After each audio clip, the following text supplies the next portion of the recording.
Nigerians have criticized the United States mission in the country for commiserating with the Nigerian Air Force over the unfortunate plane crash on Sunday, but keeping quiet for weeks over those who lost their lives and belongings to the military onslaught in Orlu and also local government area of Imo State.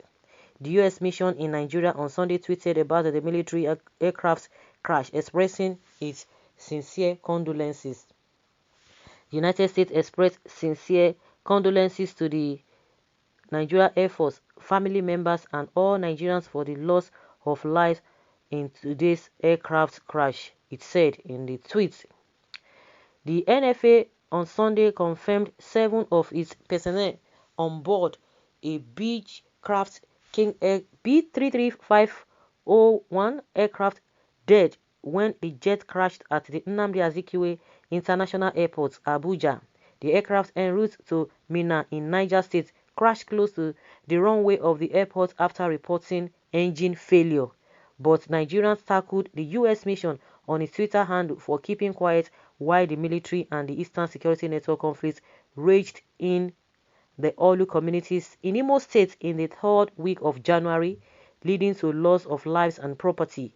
For instance, King Son Nnamdi said, "I have never known that U.S. Nigeria actually exists in Nigeria, but you have kept mute over the death of Biafrans all this while, including the recent one in Orlu. Did you lose your voice when innocent civilians going about their daily activities were killed in Orlu massacre? Okay, Orlu air attack, are they not humans too? Can't the United States Air Force release missiles on their own citizens? Can they do that? If you are going to speak up, please do not be selective." Where was your voice when the Nigerian army went on a shooting spree using attack helicopters in a populated residential area in Orlu? Do the happenings there deserve no mention? So you all have eyes and can see. You already sent condolences to their families, but you failed to tell them that their attack in Anambra, Imo State earlier this week is an abuse of power and office. God will surely disgrace you all to the world. Meanwhile, Nigeria did not see the atrocities committed by the so-called military in Orlu. They massacre people just the same way they did in Obigbo. God is judge over all. Please, the condolences should go to the people of Orlu in Biafra land coming under attack from the Nigeria Air Force just because they went a way out of a terrorist state run by the Nigerian government, who are terrorists in power helping Boko Haram and Fulani herdsmen to commit their atrocities. Okay, another person says here that can't believe you guys are in Nigeria soil but kept silent over the secret war, bombardments, and killings of indigenous people of Biafra by Nigerian Boko Haram in the army uniform sponsored by Britain in proxy. What about Obigbo massacre? Why have you not expressed your sincere condolences to the families of the victims who were brutalized and murdered to death by the Nigerian military? Why? So the United States is observing all that is happening in Nigeria, including the bombardments going on in eastern Nigeria, but kept quiet. History will judge. In the last week of January, some elder statesmen in Imo State had condemned the destruction of lives and property in the Orlu local government area, demanding justice for those who are allegedly killed by the military.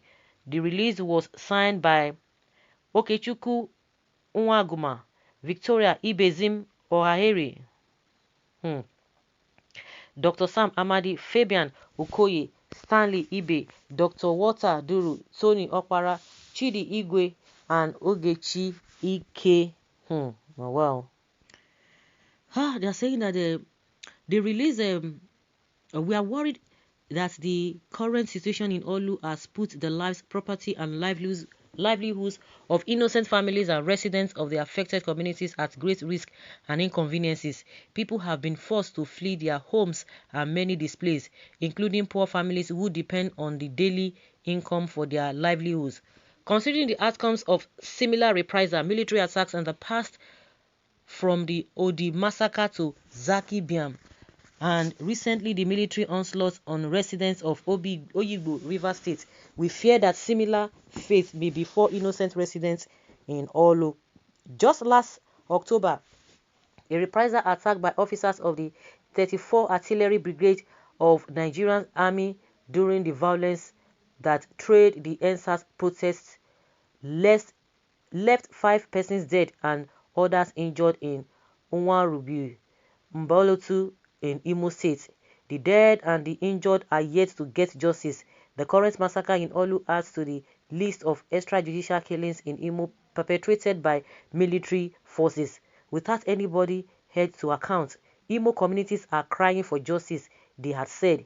The military authorities or the state governments have yet to react to the probe and demand for justice.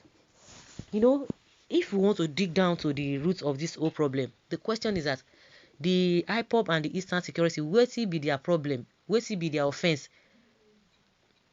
At least from what I've looked so far, their offense is that, and their problem is they are looking for, on how to be on their own. And if you ask, is that an offense? Is that a trouble? Is that a crime? I don't get it. Because right from time, that is what they are agitating for, just to be on their own. Not that they are taking war or fight to anybody. We want to be on our own. And you say it is not possible. How does that happen?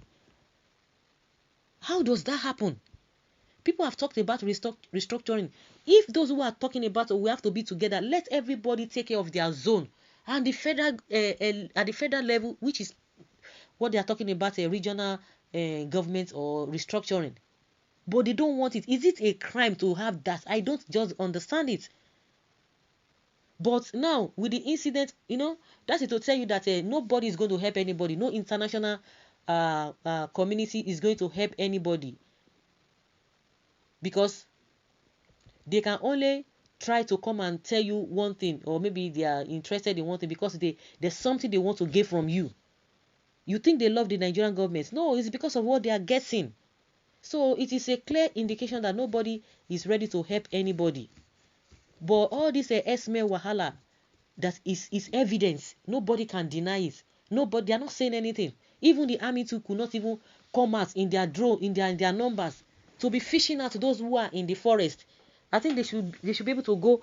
They should go for them, but they will not do that. So what are we talking about? What are we talking about? So nobody's going to help anybody.